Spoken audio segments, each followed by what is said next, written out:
Jorge Jesus quer fazer a rapa no futebol brasileiro. No vídeo de hoje do canal do Nicola, conto quais atletas daqui podem parar no Fenerbahçe, novo clube do português. Falo também sobre o Corinthians, que recusou proposta oficial do Sporting, também de Portugal. Informação importante no São Paulo: o Arsenal tentando se aproximar do tricolor, quer ocupar o lugar do Ajax. Falo também sobre Everton Cebolinha, que escancarou sua vontade de jogar no rubro-negro. Já no Palmeiras, Lopes, também conhecido como Flaco, centroavante que está bem perto de assinar, enfim, se pronunciou sobre as negociações com o Verdão. Para completar, Neymar respondeu a toda a felicidade e provocações de torcedores e jogadores da Argentina depois de um título só simbólico no futebol europeu.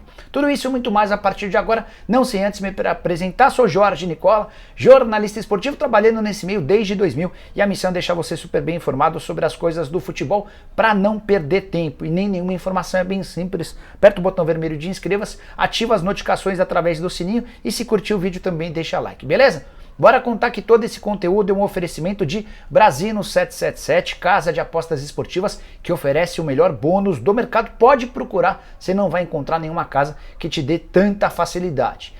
E a Brasino já preparou os jogos do fim de semana do Campeonato Brasileiro, todos com cotações bem legais. No sábado, por exemplo, tem São Paulo, Santos e Corinthians em campo. A vitória do Corinthians contra o Atlético Goianiense em Goiânia, pagando R$ 2,65. Já no domingo tem Palmeiras e Atlético Mineiro, jogo com cara de final num campeonato de pontos corridos. Vitória do Palmeiras pagando R$ 2,32, empate pagando R$ 3,25 e a vitória do Galo paga R$ 3,10 para cada real apostado. Você não vai ficar fora dessa, né? Só clicar no link que eu vou deixar no comentário fixo, fazer seu cadastro na Brasino 777 e começar a apostar. Bom, bora iniciar o vídeo de hoje com um giro de notícias, e a primeira informação é sobre o Internacional, que recusou uma proposta de R$ 2 milhões por Rodrigo Dourado. Essa oferta veio do futebol mexicano. O Inter vai negociar o Rodrigo, desde que a proposta seja um pouquinho melhorada. O Colorado sabe que se não vendê-lo agora, vai perder o jogador de graça, até porque o vínculo se encerra em 31 de dezembro. O atleta, que até outro dia estava treinando em separado, completamente fora dos planos,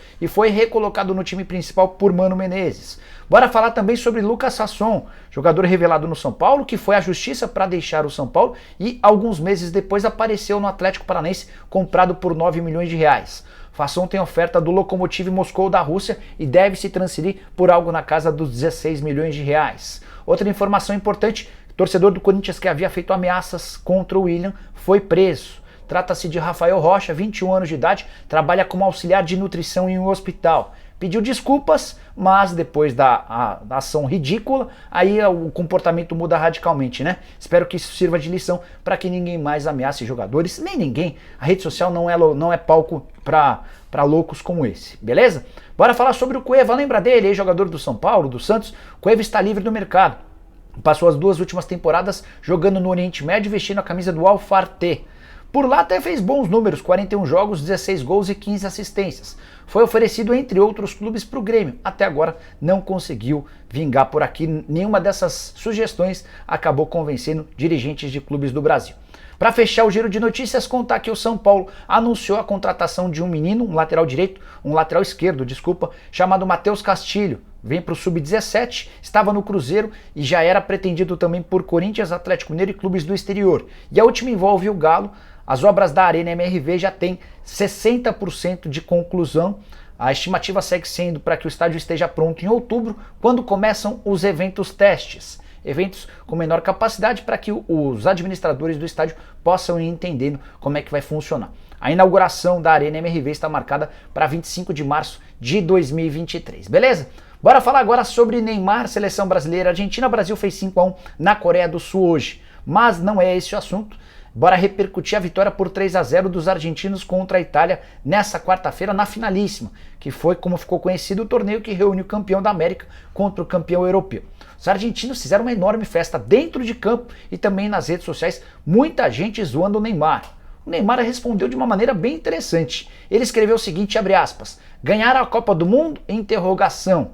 Acho absolutamente pertinente. Várias vezes critico o Neymar, mas acho que nessa ele mandou bem demais. A festa dos argentinos não era compatível com um torneio bem pouco produtivo e importante. Contra uma seleção que nem está na Copa do Mundo, a Itália foi eliminada e não jogará o Mundial do Catar em alguns meses. Você, o que você pensa sobre a seleção argentina? O PVC chegou a dizer recentemente que vê na Argentina a segunda maior candidata ao título da Copa do Mundo. Para mim, a Argentina está numa segunda prateleira, abaixo, por exemplo, de Brasil e França. Usa o espaço para comentários para deixar sua opinião, beleza?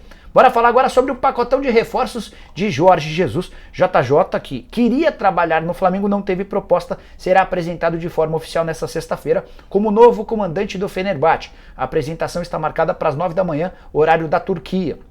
Antes de ser apresentado, JJ já apresentou uma relação de atletas com os quais ele quer contar. Alguns jogadores que atuam no futebol brasileiro, entre eles Gabigol. Primeira informação sobre o Gabigol no Fenerbahçe havia sido divulgada pela CNN na Turquia. Conversei com o Júnior Pedroso, que é um empresário dele. Ele assegurou que não há proposta, mas já foi avisado sobre o interesse do clube turco. Outro jogador indicado por JJ, o William, que vive essa situação absolutamente conflitante com torcedores ou vândalos travestidos de corintianos.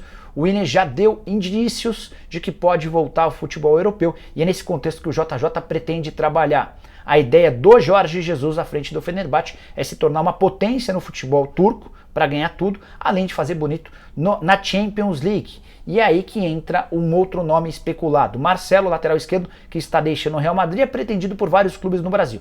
Mas o Marcelo, enquanto deixava o Real Madrid, afirmou que tem a intenção de continuar jogando a Champions. Algo que o Fenerbahçe pode oferecer, enquanto os clubes brasileiros não. O Fenerbahçe não está classificado para a fase de grupos, mas para pré-Champions são aquelas eliminatórias antes da fase de grupos. E você, se fosse o Marcelo, escolheria jogar no Fenerbahçe ou voltar ao Brasil para defender um clube grande? Bora falar agora sobre Everton Cebolinha, que animou os torcedores rubro-negros nessa quinta-feira. É que o Rafa Melo, um cara que cobre o Flamengo, disse o seguinte, ou melhor, ele postou, fez uma postagem no Instagram com uma foto do Cebolinha e o seguinte texto, abre aspas: o Fla vai tentar a contratação de Cebolinha e caso ele dê o sim para o início das tratativas, a diretoria irá colocar uma proposta na mesa para os portugueses. Adivinha quem curtiu essa postagem? O próprio Everton Cebolinha, num claro indício de que o atacante ex-grêmio quer jogar no rubro-negro. Não é a primeira vez que o Cebolinha se manifesta demonstrando a vontade de jogar no Fla. Em outros momentos, a pedida do Benfica acabou esbarrando as negociações. Isso pode voltar a acontecer, apesar de o Cebolinha ter perdido espaço e não fazer parte da primeira lista de atletas com os quais o Roger Schmidt vai contar. O Cebolinha está numa lista de atletas que podem ser negociados. O Benfica está dizendo que quer 20 milhões de euros. É óbvio que pode fazer parte de uma estratégia. Você começa pedindo lá em cima para tentar recuperar parte daquilo que foi investido.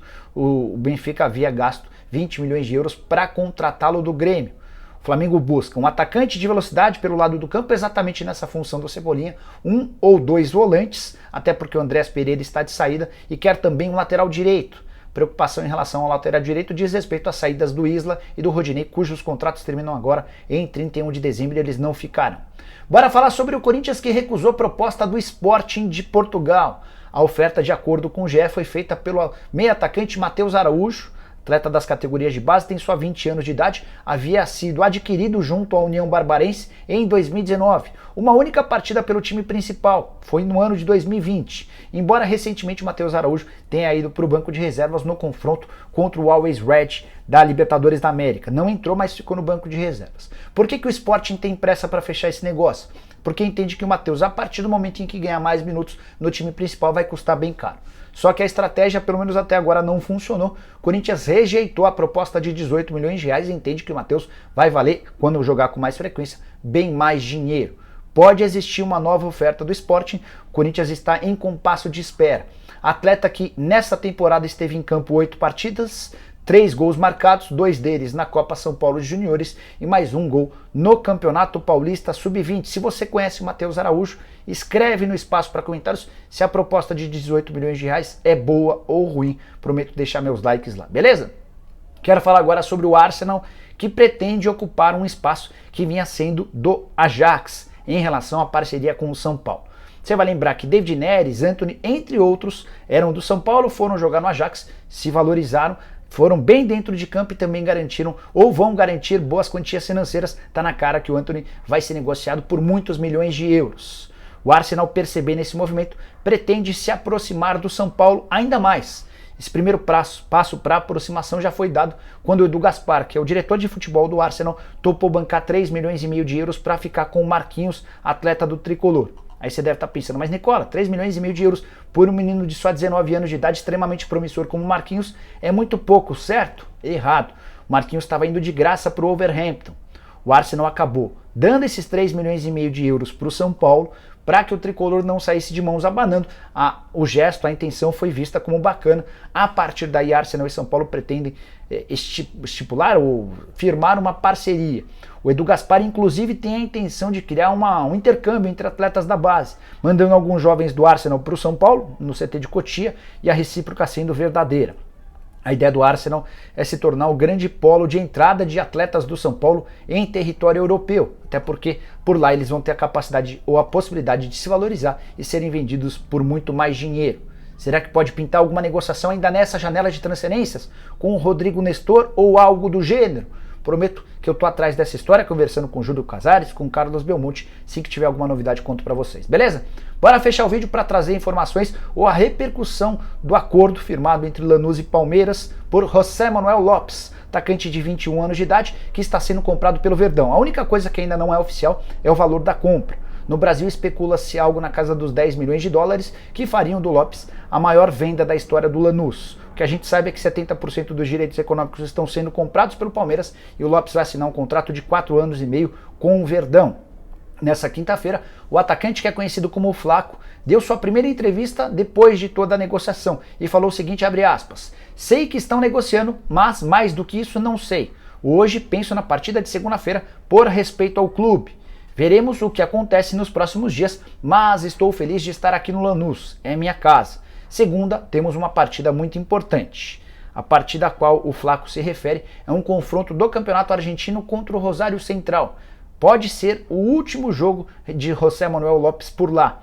É que até segunda-feira vai haver tempo para que o presidente do Lanús volte da Inglaterra. Ele estava acompanhando a seleção argentina na disputa contra a Itália, disputa da qual falei agora há pouco.